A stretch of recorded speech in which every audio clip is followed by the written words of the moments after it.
In our last episode, we talked about conspiracies in Hollywood, and they just abound in Hollywood. Tons. And and not just death conspiracies, but all kinds of different conspiracies, and they've been around just ever since Hollywood. People started filming in Hollywood. But we're looking into today's episode, which is going to be about celebrity deaths in the music industry. And what I found is that if there's a comparison between the two, the music industry has it all over Hollywood. There's a conspiracy about almost everybody in the music industry. And several conspiracies about each one. Yeah, absolutely. And honestly, Ralph, I think that I think the devoted fans of these musicians don't want to believe that they're gone, and so I think that that's where a lot of these conspiracies come from. Like the whole Elvis thing. People spot Elvis constantly, right, even today. But anyway, we'll get into that in a minute.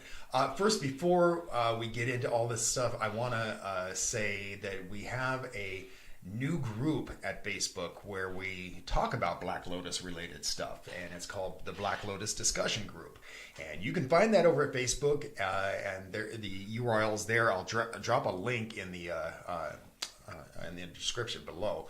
But yeah, if you're into this kind of stuff, and you probably are if you're watching it, then go over there and click on it and click join. And we're kind of a fun bunch of people.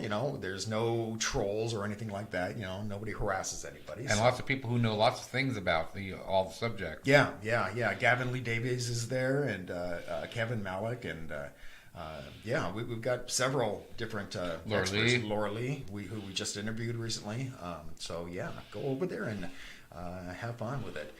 But anyway, I think the first person we ought to talk about, if we're talking about going on a timeline. Well, first of all, let's go back even further. I was going to mention Jim Morrison, but let's go back even further and let's talk about the whole Paul is dead theory just for a moment. I don't personally believe it. There's a lot of compelling evidence there, but I don't personally believe it. I know I give my ex-mother-in-law a bunch of shit about it because she's really a huge Paul McCartney fan, and so I just like to give her crap about it, because I know it pisses her off. I'm actually on the fence on that one, really. Are you? Yeah, there's a lot of evidence, like you said, that shows that, Paul is dead. This is the lookalike that won the lookalike contest. Yeah. And the whole theory, I'm sure you've heard about this, but if you haven't, the whole theory is that he actually died at the height of Beatle fame, Beatlemania. He died in a car accident, and so the band decided to replace him with a lookalike. We did a show on this back when we did Pop Views, and we both looked into a lot of the evidence, and like I said, the evidence is pretty compelling. But I don't know. I saw him recently on some show, and the host of the show brought the whole thing up. And he just looked at him and went, oh, here we go again, that kind of thing. I saw him on one of those Google Predicts shows where it's what the people are asking about him, and he skipped right over that question. He looked at it, threw it on the ground. I'm sure he's sick of it. Because people have been asking him about this for decades. Well, is he sick of it because it's true, or is he sick of it because it's not true? Well, that's just it. I don't know. If it's not true, and I were him, I'd be a little pissed off every time somebody brought it up. It's like, leave it alone. But I don't know. It could be. I wouldn't put it past a super group like the Beatles to do something like this. So. Yeah, I don't know. Tell us your opinion. Yeah, definitely. Say something in the comments below. But anyway, let's get on to Jim Morrison. And this is a real death, apparently. So on September 20th in 1970, he was arrested for indecent exposure in front of an audience of about, I think it was like 15,000 people at this concert. And what he basically did is he whipped it out and he simulated masturbation, apparently. But The funny thing about this is that his bandmate Robbie Krieger says that he thought it was all just a political stunt because it was election season in Florida, and so they wanted to get in the good graces of like the conservatives in Florida, and so they pressed it on and pressed it on. And the reason he thinks it's a political conspiracy is because of the fact that there were over 500 photographs of Morrison at this concert evidently at the time that he whipped it out, and he's fully clothed in all of them. But then there were audience members, and there were a lot of like high school students there, and they were saying, no, it was disgusting. He whipped it out and he started masturbating and all this. But Robbie Krieger is saying, and Morrison denied it completely, but they arrested him right on stage. Amazing. And so, yeah, I don't know. And then it wasn't long after that Morrison broke up the band, which was kind of weird because they were huge. Maybe not Beatles huge, but pretty close. They could have been that huge, though, if they kept going. I think so. But I know from what I've read about this is that Morrison had some serious problems with fame. And he was being hounded constantly by fans. And so, anyway, he broke up the group not long after his arrest. And he and his girlfriend, Pam, decided to move to Paris, and their relationship was on the rocks. And so it said that the reason he broke up the group and moved to Paris is so that they could work on their relationship. He could get away from the fans and live kind of a more peaceful life, and also to escape prosecution, because it looked like he was going to end up doing time for that. And he's Jim Morrison. He can't do that. No. So. But anyway, it wasn't too long after they moved to Paris that Pam woke up in the early morning hours, and he wasn't in bed with her, and she wandered into the bathroom and found him in the tub, and apparently dead of a heart attack induced by a heroin overdose. That was back in 1971. Yeah. So, and now, here's the weird thing about this, is that he was buried with no fanfare whatsoever. Here's this mega superstar, and, he dies, and it wasn't like 3 days later, he's laid to rest in that cemetery, Père Lachaise, where Oscar Wilde is buried, And I'll show you a picture of his grave here. But, so... the weird thing about this is that, it was a very, very small funeral. I think it was Pam and an undertaker and basically his manager. And I think that was pretty much it.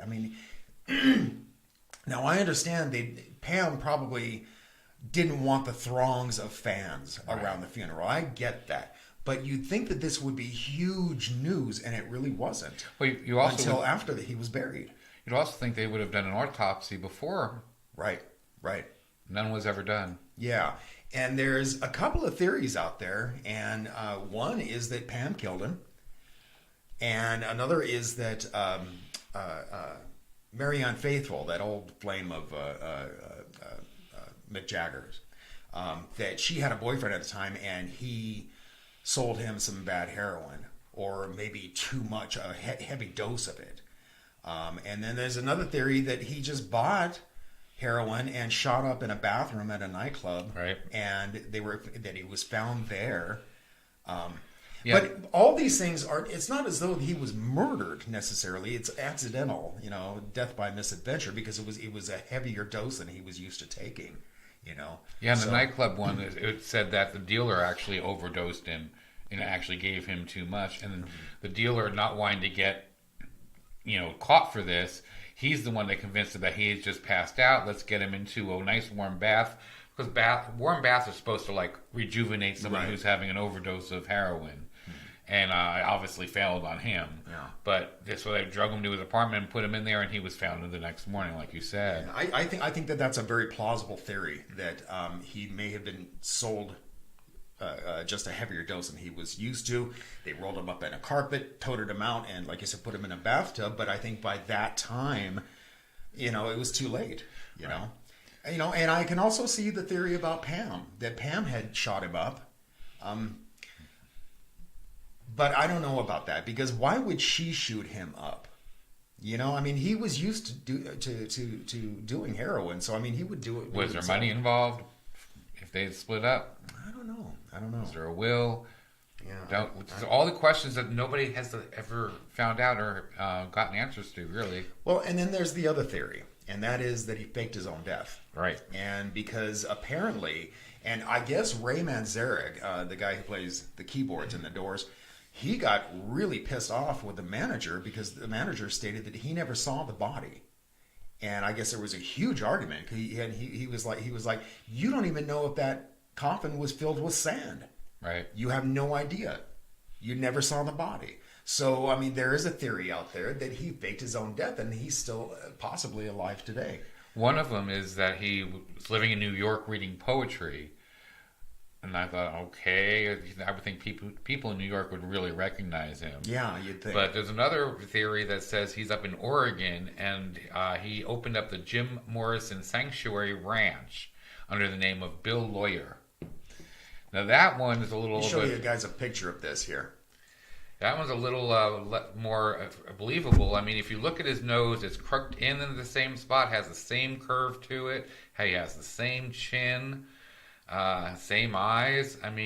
It's pretty amazing. If you look at when they put them over each other, they fit almost perfectly. Yeah. When I first saw this, Ralph had shown me this picture, and I thought, I don't know, I don't really see it. But then he started mentioning the different features, and I went, yeah, I can really see that actually. Now the upper lip looks different. But that may be just due to change from age. He also looked like he's kind of being grumpy in this. He's almost frowning on the right picture. And Jim is not frowning. He's kind of just has a blank look. Yeah. So it could be just when he's pressing his lips down, it makes him look thinner. Yeah. That could be. It could very well be. But yeah, I think this is... I'm not totally convinced necessarily, but they do look very similar, actually. And especially when you consider the aging process, right? And if he was dealing with the pressures you said of the stardom, basically that he just wanted to escape the public. What a weird way to escape it, though, to go into name a ranch after yourself, and then run it. Yeah, just weird. But anyway, speaking of people faking their deaths or possibly faking their deaths, let's talk about Elvis.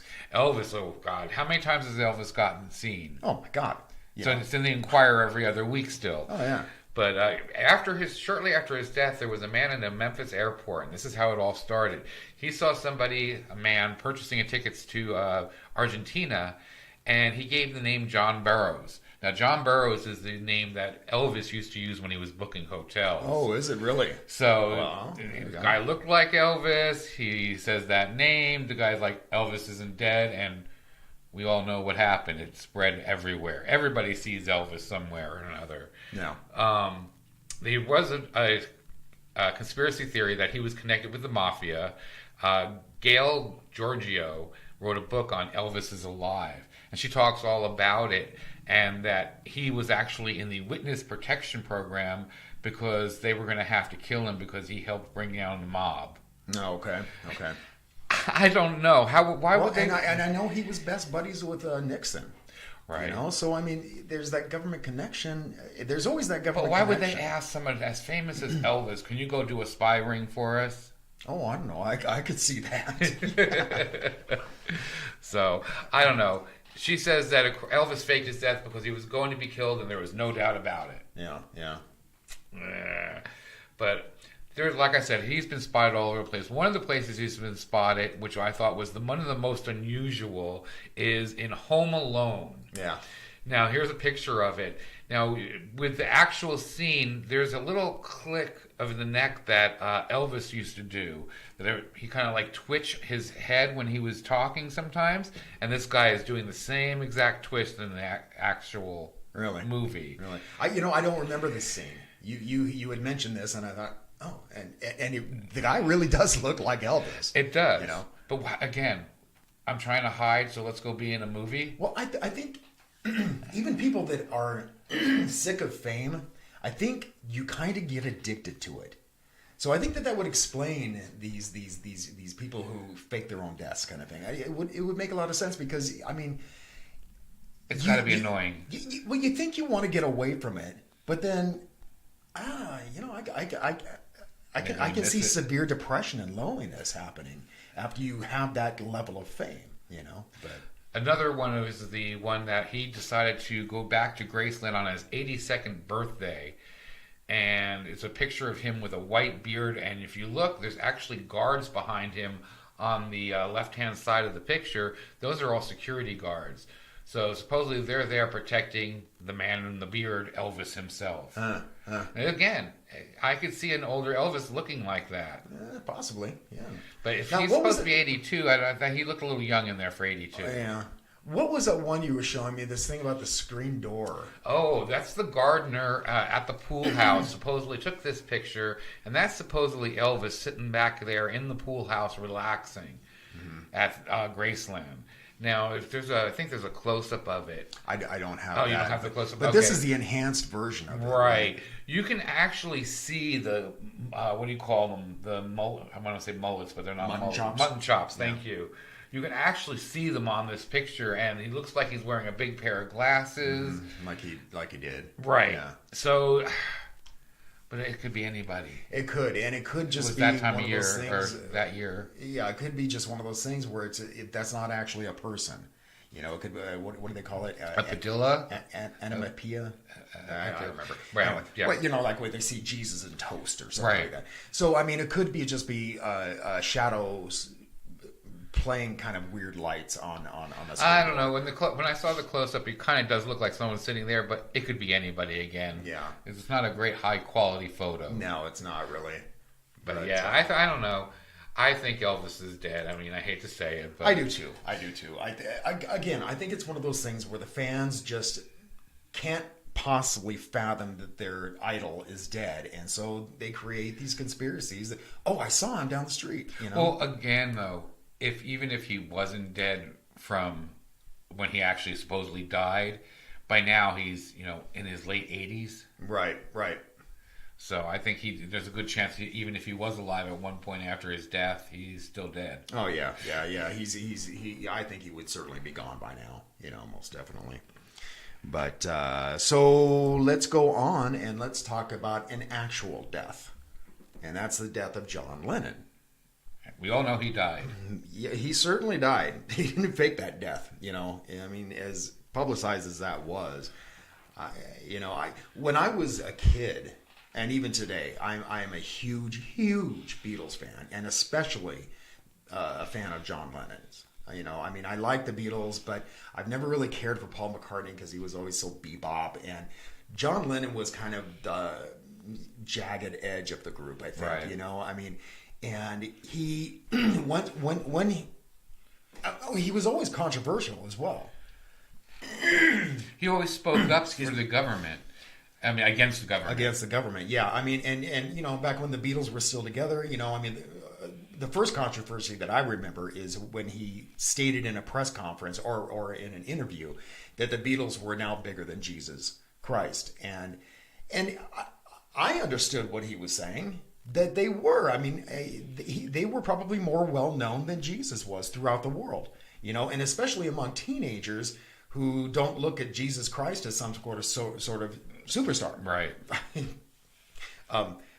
But, you know, so I understood what he was saying, but middle America here lost their little minds. You know, they had big Beatle burnings where they brought in all the Beatlemania memorabilia and the albums, and they burned them all, and yeah. So, I mean, I think that was the first thing that he was really well known for the controversy. Oh, and by the way, the whole Paul is dead theory came in not too long after that. Right. So, some people think that the whole Paul is dead theory came from the idea that the Beatles mania was fading out and they were losing their fans. And so they spread this conspiracy theory that he was dead, and so people ran out and bought the albums all over again, so just to listen for the clues. Yeah. So it worked. It did. It most certainly did. I think that really brought them through the end of their career. But yeah, I mean, after the Beatles broke up, he was no less controversial. Because he was all about peace, right, and that kind of stuff. And, well, he was so outspoken against the government that I could see why the government would want to silence him, because not only was he outspoken, people were listening. Mm-hmm. It wasn't like Joe Blow on the corner was talking about. This is somebody who's way in the public eye. Oh yeah, this is somebody who took you into his bedroom on his honeymoon and had a love-in so that he could create more of a word for peace. Mm-hmm, mm-hmm. Government didn't like that. I recently watched an interview with. Do you remember Tom Snyder in the Tomorrow Show? And he was he asked John Lennon. He says, this whole bed-in thing. He says, do you really think it did any good? He's like, well, the government has all this propaganda that's pro-war. What good didn't it do for me to stay in bed and promote peace? Right. His whole theory was that what's wrong with that? So we're a couple of peaceniks. So what? You can ignore us. But you choose not to, like the rest of the media. Because war makes money. War makes money. That's right. So anyhow. So the Beatles broke up. I think their final announcement was in 1971. So between that time and the time that he was assassinated, which was in December of 1980, he was constantly a thorn in the government side, because of this whole peace thing that he and Yoko were constantly on about. And because of that, it's speculated that that's why. He was in a constant battle with immigration. They wanted to deport him. Take away his visa so that he could never come back again, and that kind of thing. And it never actually happened. But it was a constant battle. And so, by the time he was assassinated, he finally overcame all of this stuff. And he was able to get his green card and get his citizenship. Well, it wasn't maybe a year after that he was assassinated. Right. So, there's a lot of speculation out there as to whether or not Mark David Chapman, the guy who killed him, was actually a patsy for the government. And that because he was found out... Well, here's the thing, is Chapman kind of staked out the Dakota apartment building where Lennon and Yoko Ono lived. And so the pair of them left the Dakota, and they were going to for a transfer session at a recording studio in Midtown. And Chapman stopped him. And at the time, John Lennon had just released that album of his Double Fantasy. And so Chapman walked up to him and said, "Mr. Lennon, can I get an autograph?" And there's even a picture of Lennon signing the autograph with Mark David Chapman there. And so they leave to go to the transfer session. And about 6 hours later, they come back and Chapman is still there at the Dakota. And according to witnesses, John Lennon recognized Chapman from earlier and kind of waved at him. And they went on into the gate at the Dakota. And Chapman yelled out, "Mr. Lennon!" And he turned around and bam, bam, bam, bam, filled him full of lead. But the weird thing about this is that he just, after he killed him, he just pulled out a book, The Catcher in the Rye by J.D. Salinger, and just sat around and waited for the cops to come. I don't understand that whole thing. Well, and that's what they think it is. They think that Catcher in the Rye was used as an MK Ultra kind of post-hypnotic trigger, So he was brainwashed. Yeah. There's also a theory out there that Chapman didn't kill him at all. and that actually it was the doorman at the Dakota. Right. And he apparently he had ties to the CIA and to the Bay of Pigs invasion. Right. So, I suppose we'll never know for sure, but Chapman did plead guilty. He was ready and willing to plead guilty. Like I said, he was sitting there just reading the book when the cops came by, and and then when it came to pleading guilty, he pleaded, without a problem. He's like, yeah, I killed him. And he actually said he killed him because it was an act of God. That's what God wanted. He wanted him dead. Amazing. I can't see. I mean, you'd think he'd run. You'd think, But one of the weird things I thought was in 2008 they had a movie called Chapter 27. It was directed by J.P. Schaefer. It was originally going to star Jared Leto as Chapman and then Mark Lindsay Chapman as Lennon. So they actually had somebody named Chapman with the surname Chapman playing Lennon. Yoko Ono said, no, that ain't happening. Really? She made them recast the part. Is that right? Really? Yeah. Did you ever see the movie? No, actually I haven't. I've heard about that, but I haven't seen it either. Yeah. But I thought that was an interesting fact. It's like, what are the odds that they picked somebody named Chapman to play Lennon after Chapman killed him? Yeah. But, the whole thing about The Catcher in the Rye, I mean, it's kind of like that novel. It was by Richard Condon, and it was called The Manchurian Candidate. Right. And he did something similar in that, where the government triggered this person with the Queen of Spades. And so, I mean, it's not unheard of, and MK Ultra was known to do this kind of stuff, to trigger assassins. So, I mean, and by the time he died, by the time John Lennon died, apparently MK Ultra had been disbanded for years. But that doesn't mean anything. Well, yeah, they said they stopped doing Blue Book, and they were doing it. Yeah, they were doing the same thing, just under another name. Yeah.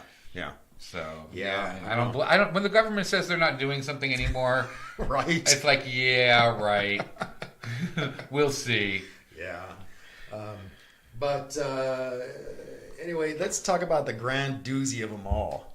The one that's still, I mean, heavily discussed, and the case is apparently they reopened the case. They did not. I checked into that. They did not. That was a rumor that was going was around. that right? Well, yeah, they did not reopen it, but they should. They should reopen this. And anyway, what we're talking about is the death of Kurt Cobain from Nirvana. Yeah, 1994 he was killed. Yeah. April 4th, so almost an anniversary here coming up. Yeah, so, but first of all, let's start off with the heroin. He supposedly had 1.5 milligrams of heroin in him, which they're saying if you are that doped up on heroin, you'd have a minute and a half before, put a gun in your mouth. Right, before you became catatonic. Yeah, absolutely. Oh, so why? That's the one thing that gets me. Why would you shoot up and then go, oh, I have a minute and a half to kill myself? Yeah. I know I have to do it quick because I'm going to go into a coma. Maybe go out in a blaze of glory, I guess, but I just don't see it happening. And people say, well, he had a high tolerance for heroin. Come on. 1.5 milligrams? Right, there's a difference between a high tolerance and just, that much is going to do that to anybody. It doesn't matter how high your tolerance is. Yeah. I don't know. The fact that it was locked from inside, because you couldn't lock the doors from the outside. But again, you could lock the doors and then pull them shut. Sure, right. What's to stop you from doing that? Right. And very little investigation went into this. They found him in that upper room at his house in Seattle, and obviously the obvious signs are he blew his head off with a shotgun. Okay, I get that, but and apparently he had a needle hanging out of his arm at the same time, and okay, it looks like a suicide. So certainly I can see why they would, just go, well, we'll write it off as a right. Even there was even a suicide note. Yeah. But again, the suicide note only hinted at him committing suicide.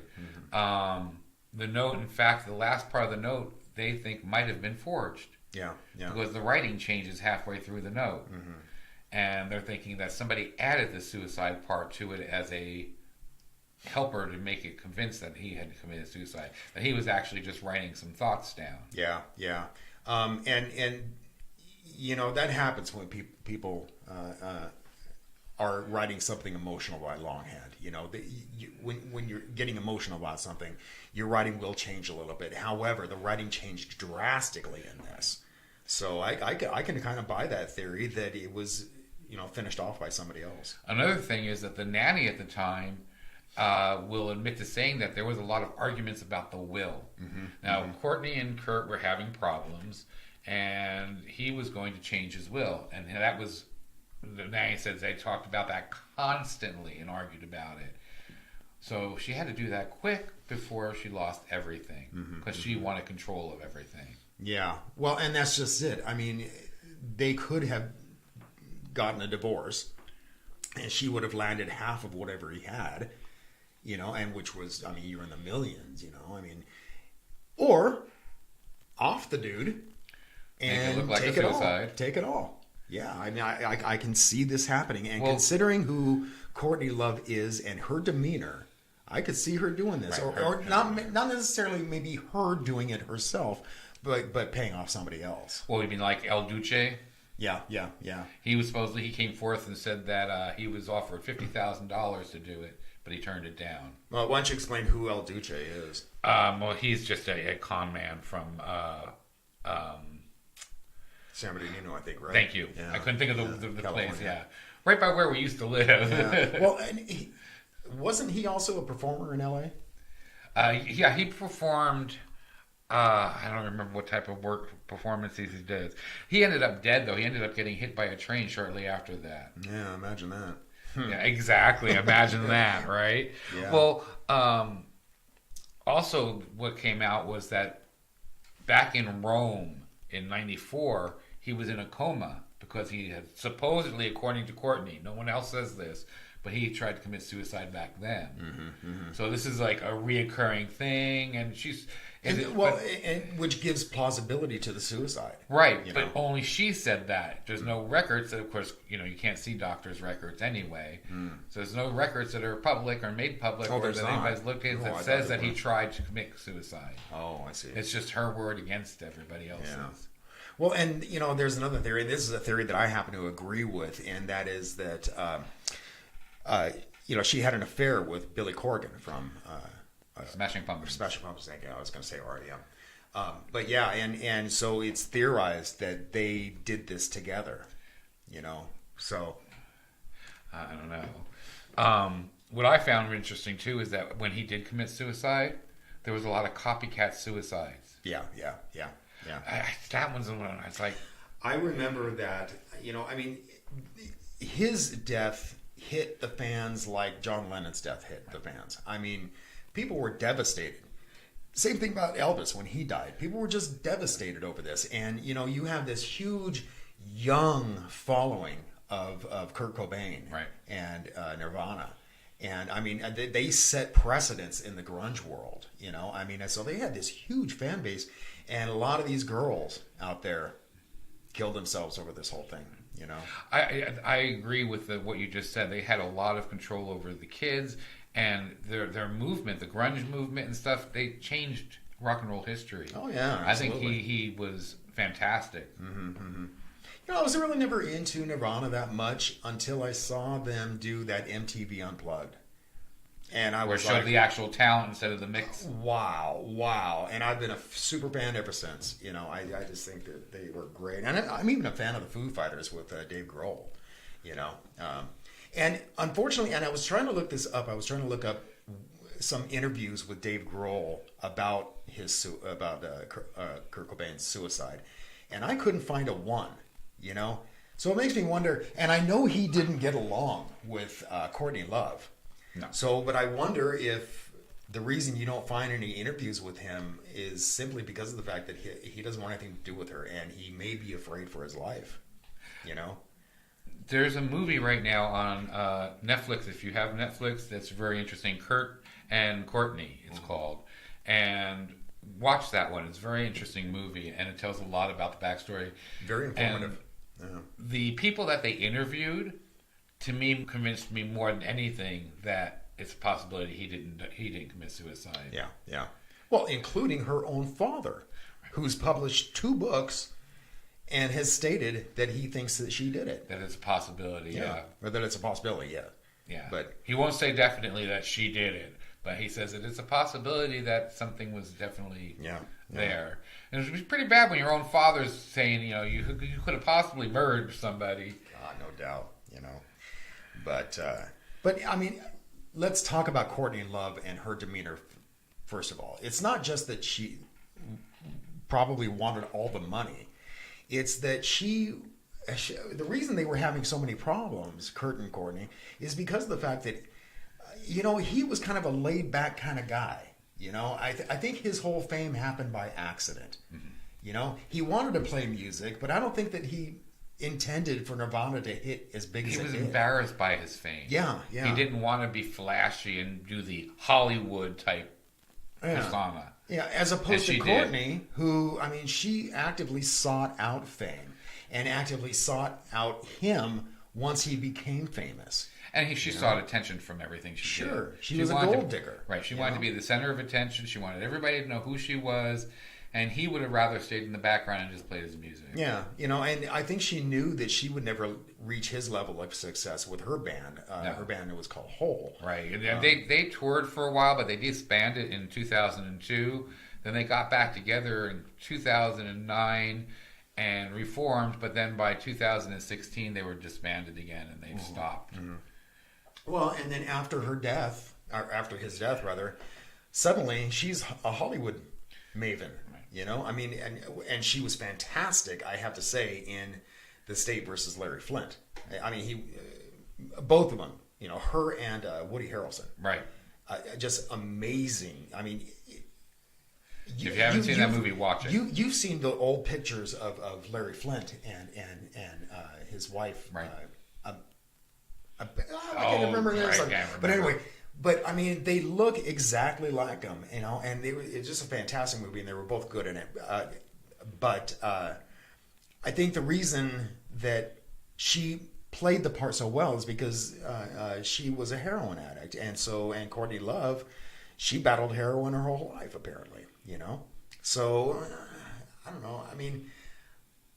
Suddenly she's involved with Hollywood now, and she's doing a bunch of roles. And she's clean.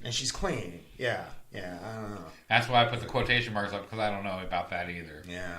I met her once down in New Orleans, and she was totally screwed up. And this was after Cobain died, but yeah. But anyway, like I said, they've got so many conspiracy theories out there in the music world. And it's just an incredible amount. And we could even get into other conspiracy theories like the American government, the FBI, keeping the Rolling Stones from getting visas to come over here because the counterculture influence that they had and the drug influence on the youth, which I think is a very plausible theory as well. But we didn't want to talk about that kind of stuff. We just want to point out a few of the deaths out there. There's another strange ones. There's another big conspiracy, couple of conspiracy theories out there about Michael Jackson, but I really don't want to get. Well, yeah, even his kids, his daughter and his son, said that in the court case that he had told them that somebody was out to kill him. Yeah. But when he asked who, he said everyone. So was he paranoid, or was somebody really? Well, there was so much controversy around him his whole life anyway. Still is. Even years after his death, there's still so much controversy. Look at that documentary that was just put out by HBO. Finding Neverland. Leaving Neverland. And it's pretty compelling that these kids are telling the truth. But I don't know. I'm really on the fence about the whole thing. I don't know if he did it or not. I did see that because of this documentary. It's come into the media limelight again, and so because of that, they're crucifying him. Right. Like here in Vegas, there's two big shows with about him, like tribute shows, and they're seriously considering taking them both down because of all of this. And people saying they're not going to play his music, and DJs saying they're not going to play his music. The music anymore. Playing, okay. The taking down the tributes, I would say let it play out. Yeah. And then the reason I'm saying that is not because I believe or disbelieve what Michael Jackson did or didn't do. It's because this man, whether he was good or bad, shouldn't reflect on all these people who have incomes and are involved in these productions that will lose their job because of this. Absolutely. You know, they're planning on being, you know, for 5 years in this production. Let them do their production. If the ticket sales aren't there, then close it. Yeah, right. Exactly. But let the people decide. Let the people decide. Exactly. I completely agree with you. You know, this whole we were just talking about this the other day, the whole social justice warrior thing really kind of gets on my nerves. You know, I mean, once you damn somebody like that, they're done for life. You know, and here, even if it may not be true. And here he's dead. Can't even defend himself. You know, can't defend himself. You know, I mean, I heard a story about was it Sistine Chapel? Leonardo da Vinci. Thank you. Leonardo da Vinci apparently had a 12-year-old boy that lived with him as his lover. Was it 12? Yeah, like 12, like 11 or 12 actually. And you know, I mean, so are we going to stop loving his art because of this? You know, I mean, I'm one of these people who believes that there's a huge difference between the artist and his life or her life. You know, I mean, there's a huge difference. Do you think the Vatican's going to stop just because all of a sudden, you know, these allegations came out about somebody? You know, speaking of the Vatican. Yeah, you know. Let's not get into that. That's a whole other show. Jeez. But anyway, speaking of tribute shows, I got to get ready to go. Yesterday was my birthday, and Happy birthday! I'm going to a tribute show. It's Queen versus the Beatles, and that should be kind of fun. So I'm doing that tonight. So we got to get out of here so I can get ready to go. So, but we're ready? Ready. All right. Until next time, keep thinking and question everything.